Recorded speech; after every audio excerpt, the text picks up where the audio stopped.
Good morning and welcome to an Algebra 2 video of guided notes. We're going to take a look at the text together today in order to highlight some of the important takeaways. Today's topic begins with trig functions. Specifically, trig functions of any angle, not just the special 30, 90 that everybody prizes. Well, actually, we will be focusing on a lot of specific angles that we have all memorized. But the principles will apply to any particular angle. It's just you're not going to have memorized them and you'll need to resort to calculators. More on that in a moment. Before we begin, I'm sure that's not important. Don't worry about it. Anyways, trigonometric functions, general angles. We are dealing with how do you get the trig function of a particular angle in the coordinate plane.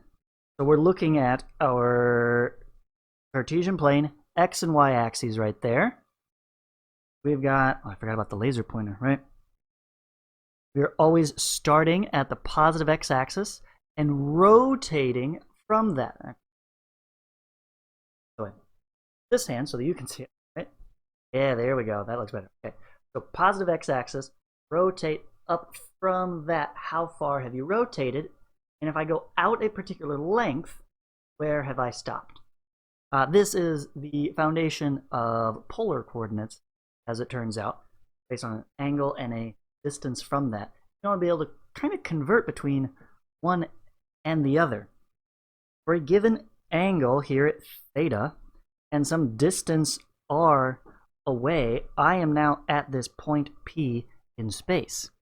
We can then translate that into this there. There we go.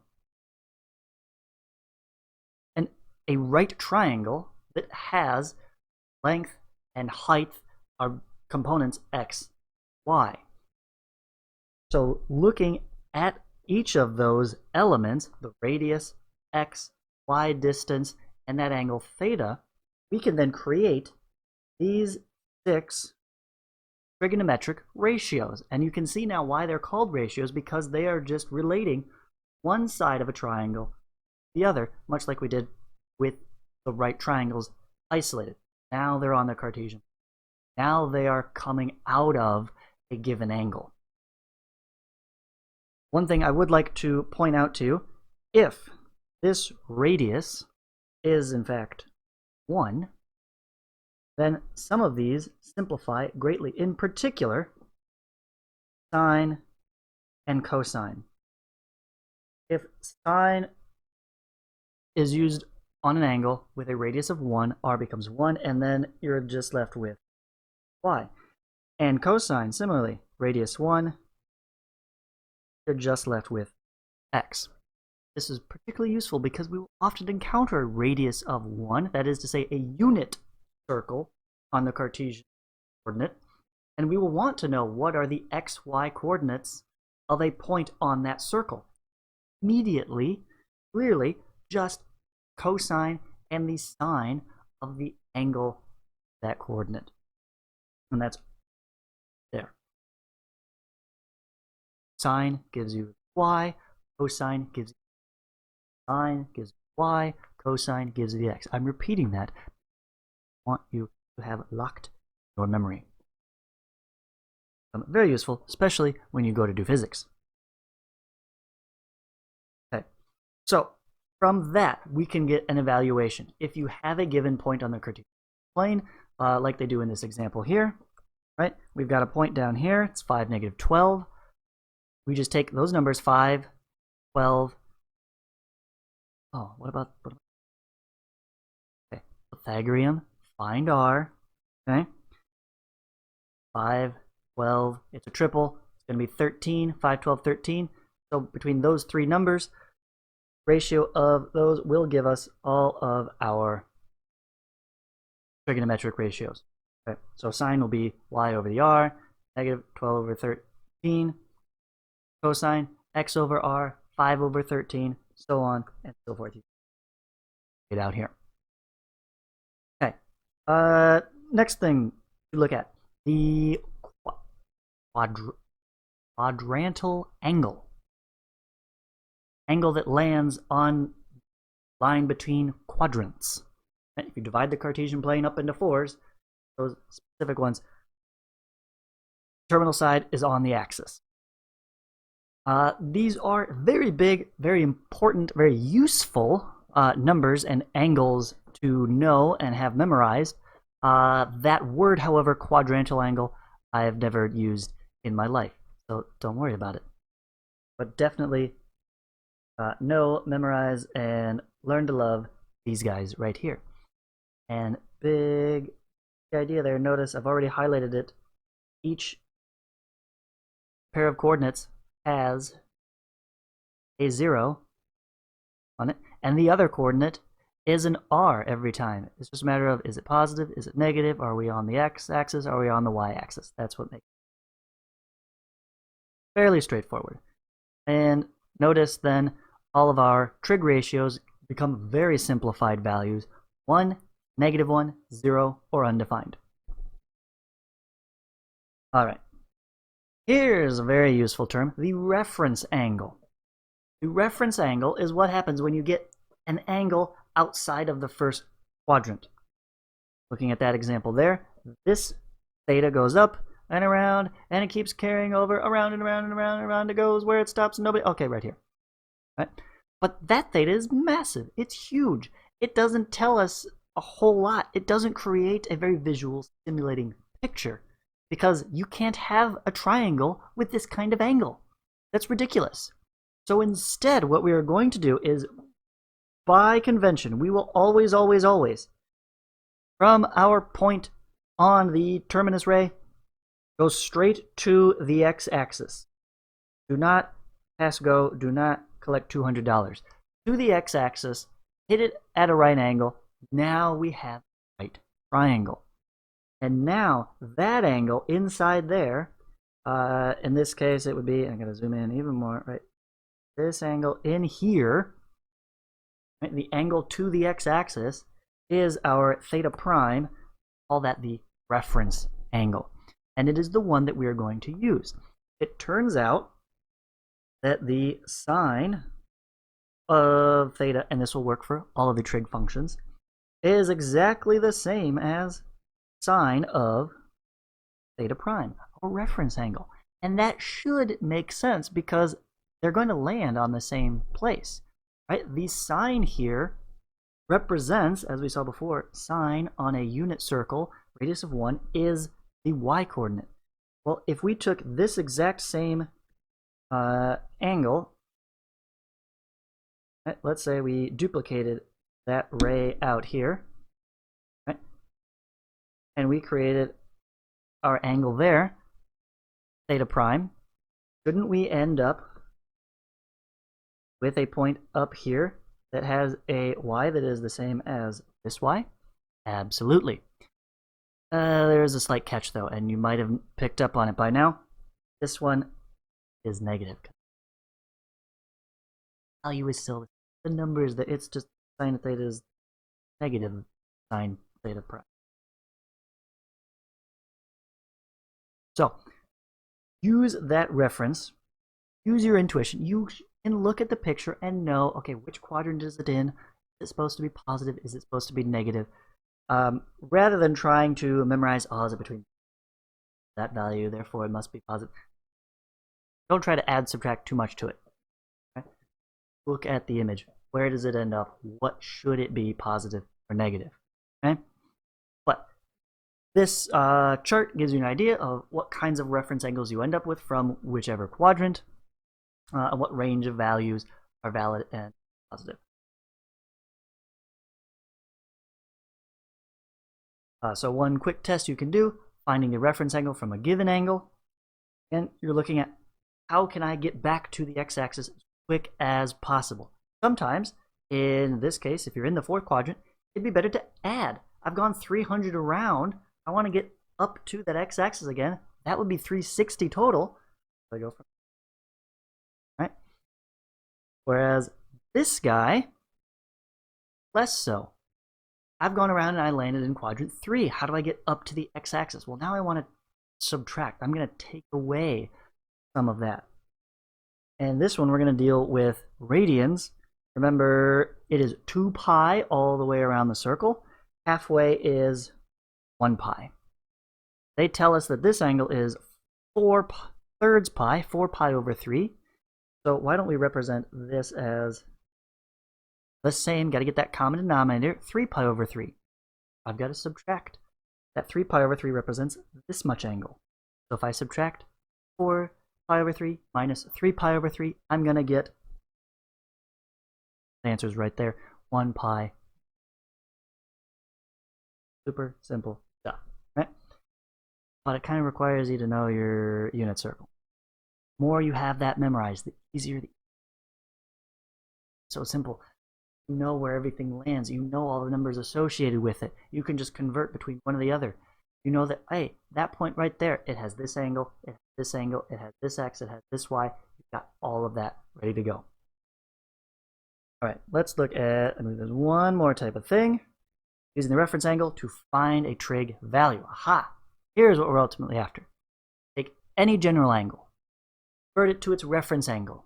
That much simpler reference angle and your knowledge of the unit circle to get the trigonometric values, the x and y, and all of the ratios, x, y, and r, for that number. And I'm going to switch to a blank page here. We can do one on our own. Find the exact value of each trigonometric function, given that the cotangent of 7 pi over 4. Okay, so our angle here is 7 pi over 4. Let's start with a quick sketch of what that actually looks like. That's going to have to do for our unit circle. Okay, 7 pi over 4. Where does it land? Again, this is 0 or 2 pi. This is 1 pi. We're dealing with pi's over 4 here. The denominator is 4. So if you divide pi into 4, this is pi over 2. And then halfway from 0, there is pi over... so we're dealing with those fourth slices, right? So 1, 2, 3, 4 pi's over 4, 5, 6, 7, 7 pi over 4. We land there. So let me draw in. Here's our start. Here's our end. Between those two rays, we want this angle all the way around that way. Right? 7 pi over 4, which means there is how much left? What is our reference angle in here that completes the right triangle? Well, how much more do I need? I would say we're in quadrant 4. Easiest way to get to the x-axis is to go up. We're going to add. So from 7 pi over 4, how much more do I need to get to a full 2 pi's, aka 8 pi's over 4? That's right, I'm 1/4 of a pi short. So we're going to call that theta prime equal to pi over 4. That's our reference angle. Which means, number-wise, cotangent 7 pi over 4 is going to be the same as cotangent of pi over 4, right? So we can work that way. What do we know about cotangent of pi over 4? What cotangent is. And so I hope you remember your history and that good old Native American chick and is betraying me, writing the wrong things. So toa. And we have a cotangent, so we're going to focus on the toa part. Tangent is opposite over adjacent. But we have the cotangent, which means it's reversed. So it's going to be adjacent over opposite. So we want the adjacent side over the opposite side, right? Okay, now we need to work out how much that is. And I hope you've memorized your unit circle. It's really going to come in handy here. We are at the halfway point, right? Remember there were ticks here and here. Most people remember these by the degrees. This is the 30, the 45, and the 60 degrees. The x here is going to be, well, something is a half, and something is square root 3 over 2. Let's see which one is which. I have locked into my memory the sine of 30 degrees is always 1/2. Sine is the y value. That means this over 2 here, and this is 1/2. And I'm going to move the pi over 4. Now I'm interested in the x and y coordinates of this point on the unit circle. And that means this guy is the symmetrical piece. So it is square root of 2 over 2, square root 2, right? Well, that's handy because those are the same numbers that I want down here. Let me get this 7 pi over 4 out of the way. This will have the same x and y coordinates, except what changed? We are now in quadrant 4, which means all of the y values are negative. This is square root 2 over 2, negative square root 2. Very good. Back to this. Cotangent of pi over 4 adjacent over opposite. Okay. Or in our case, cotangent of 7 pi over 4. Same thing, but one of those values is going to be negative. Doesn't matter, does it? They're both the same. That's the beauty when you land on one of these fourths sections and tangent is involved. Because the x and the y are the same. Really, this is, as we said, the adjacent over the opposite side. Okay, so to this angle, the adjacent is along here. Let me use the laser so you can see that. That would be our x coordinate. Our x coordinate is square root 2 over 2. Divided by the opposite side. Opposite to that angle is the y coordinate. Y coordinate negative square root 2 over 2. And notice we have the same value on the top and the bottom. So those are going to reduce. Negative still stays there, and our final answer must be negative 1. Whew, that's a lot of work. But I think you can look at this and notice a lot of similarities, a lot of symmetry, a lot of pattern recognition to be able to notice as soon as you see this is a thing over 4. I know I'm dealing with one of these over 4s. I know that all of those have matching x and y values. The difference is it positive or negative? That's all I know. So automatically you can deduce the answer has to be a form of 1 or negative 1. And then I just need to decide is it positive or negative based on what coordinate it's in. Are they actually matching? Positive, positive. In case it'll be a positive 1. Or down here in quadrant 3, both will be negative, negative over negative, still positive 1. So our tangents and cotangents are positive here, and they'll be negative here. That's a pattern you can pick up on, memorize. You can use that to your advantage if that shortcut helps you. If not, go back to your basics. Have the parts of the unit circle memorized so that you can build up the rest of it. From that, copy them down here, right? They mimic that, and build from scratch. From as little information as you can remember, you can build up the rest of it and answer any of these questions with relative ease. It's just a matter of it might take a little.